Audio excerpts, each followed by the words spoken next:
আসসালামু আলাইকুম বন্ধুরা, welcome back to my channel. আজকে আমি আপনাদের মাঝে মজাদার একটা চুষি পিঠা রেসিপি নিয়ে হাজির হয়ে গেলাম। যে যেখান থেকে আমার রেসিপিটা দেখছেন, রেসিপিটা দেখার আমন্ত্রণ জানাচ্ছি। আমার মনে হয় শীতের সকালে বা শীতের রাতে পিঠা খায় না এমন মানুষ নেই। তো পিঠা উৎসব তো শীতের সময় চলতেই থাকে। তার মধ্যে আমিও আপনাদের একটা পিঠা রেসিপি আপনাদের মাঝে শেয়ার করলাম, দেখতে থাকুন। আমি চালের গুঁড়ি নিয়েছি 1 কাপ। চালের গুঁড়িটা আমি পরিমাণ মতো পানি দিয়ে লবণ দিয়ে সিদ্ধ করে নিয়ে চালের গুঁড়িটা আমি সুন্দরভাবে সিদ্ধ করে নিব। দেখুন, নেড়ে চেড়ে সুন্দরভাবে আমি চালের গুঁড়ির ডোটা তৈরি করে নেব। কত সুন্দরভাবে ডোটা তৈরি হয়ে গেছে। এবার আমি এভাবে কিছুক্ষণ রেখে দেব, তাহলে ভালোভাবে সিদ্ধ হয়ে যাবে। সিদ্ধ হয়ে গেছে। আমি মুথে নিয়েছি চালের গুঁড়িটা, আমি সুন্দরভাবে মুথে নিয়েছি। এবার আমি ছোট ছোট করে লেচি করে নিব। দেখুন, আমি ছোট ছোট করে কেটে লেচি করে নিয়েছি। এবার আমি রাউন্ড করে লম্বা লম্বা করে হাতের তালুর সাহায্যে এরকম পেঁচায় বড় করে নেব, নুডলসের মতো। এভাবে আমি অনেকগুলো করে নিব। দেখুন, আমি এভাবে অনেকগুলাই করে নিব। এভাবে পিঠা তৈরি করলে তাড়াতাড়ি পিঠাগুলো তৈরি করা যায়।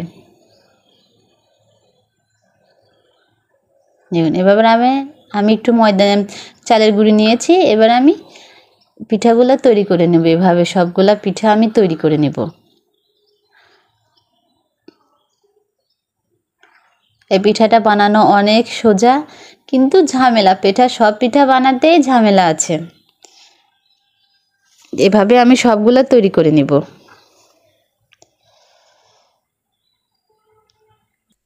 সবগুলো আমি একইভাবে তৈরি করে নেব।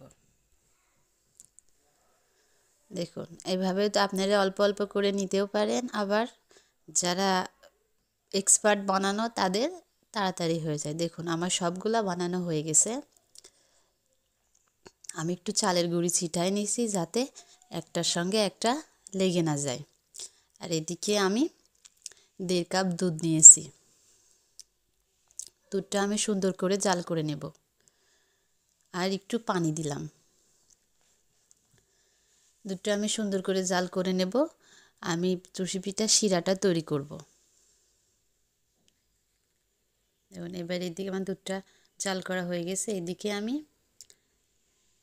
1 কাপের একটু বেশি পরিমাণ গুড় দিয়ে দিব। খেজুরের গুড়টা দিয়ে আমি আবার সুন্দর করে নেড়ে চেড়ে শিরাটা তৈরি করব। দেখুন, কত সুন্দর কালার হয়ে যাচ্ছে, দুধ চার মতো কালার হয়ে যাচ্ছে। কত সুন্দর একটা কালার। এদিকে আমি এলাচ আর 2টা দারুচিনি দিয়ে দিয়েছি। দিয়ে আবার অনবরত নেড়ে চেড়ে শিরাটা তৈরি করব। আর মিষ্টি খাবারে চিনি দেওয়ার চেষ্টা করবেন। মিষ্টি খাবারে চিনি দিলে চিনিটা সেট হয়। আর এদিকে আমি 1/2 কাপ পরিমাণ নারকেল দিলাম। নারকেলটা দিলে আরও বেশি মজা লাগে পিঠাটা খাইতে। দেখুন, শিরাটা ফুটে উঠেছে। এবার আমি যেই চুষিগুলো আমি তৈরি করেছি এগুলো আমি শিরার মধ্যে দিয়ে দিব। দিয়ে আমি সিদ্ধ হওয়া পর্যন্ত জাল করব। সিদ্ধ হয়ে গেলে একাই চুষি পিঠাগুলো উপরে ভেসে উঠবে। দেখুন, ভেসে উঠেছে। আর বেশিক্ষণ জাল করা যাবে না। বেশিক্ষণ জাল করলে পিঠাগুলো একদম ঘেটে যাবে। সেজন্য বেশিক্ষণ জাল করা যাবে না। দেখুন, কত সুন্দরভাবে ফুটে উঠছে।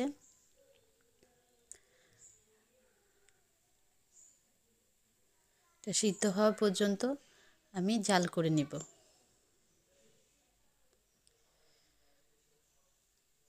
দেখুন, আমার পিঠাটা তৈরি হয়ে গেছে। আমি এভাবে চুলার উপরে কিছুক্ষণ রেখে দেব।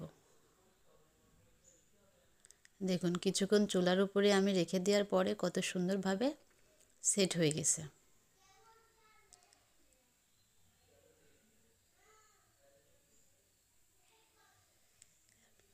কত সুন্দরভাবে আবার ফুটছে। দেখুন, আরও কিছুক্ষণ আমি ফুটিয়ে নিব। ফুটিয়ে নেওয়ার আগে আমি একটু চালের গুঁড়া আমি পানির সঙ্গে মিশিয়ে আমি চালের গুঁড়িটা দিয়ে দিব, যাতে আপনার যেই শিরাটা একটু মানে মানে দরদরা টাইপের হবে এভাবে। তো আমার পিঠাটা তৈরি করা হয়ে গেছে। দেখুন কত সুন্দর হয়েছে, রসটার কালারও মাশাল্লাহ অনেক সুন্দর, পিঠাটাও অনেক মজা হয়েছে, খেতেও অনেক মজা হয়েছে মাশাল্লাহ, দেখতেও অনেক মজা হয়েছে। আশা করি আমার রেসিপিটা আপনাদের ভালো লেগেছে। সিম্পল এবং সহজভাবে আপনাদের মাঝে শেয়ার করেছি। চুষি পিঠা বা হাতে কাটা পিঠা, অনেকে অনেক রকম পিঠা বলে থাকে। তো আশা করি আমার রেসিপিটা আপনাদের ভালো লেগেছে। আমার রেসিপিটা ভালো লাগলে আমার পাশে থাকবেন, সাপোর্ট করবেন। অন্য কোনো নতুন রেসিপি নিয়ে আপনাদের মাঝে চলে আসব। ধন্যবাদ বন্ধুরা, আল্লাহ হাফেজ।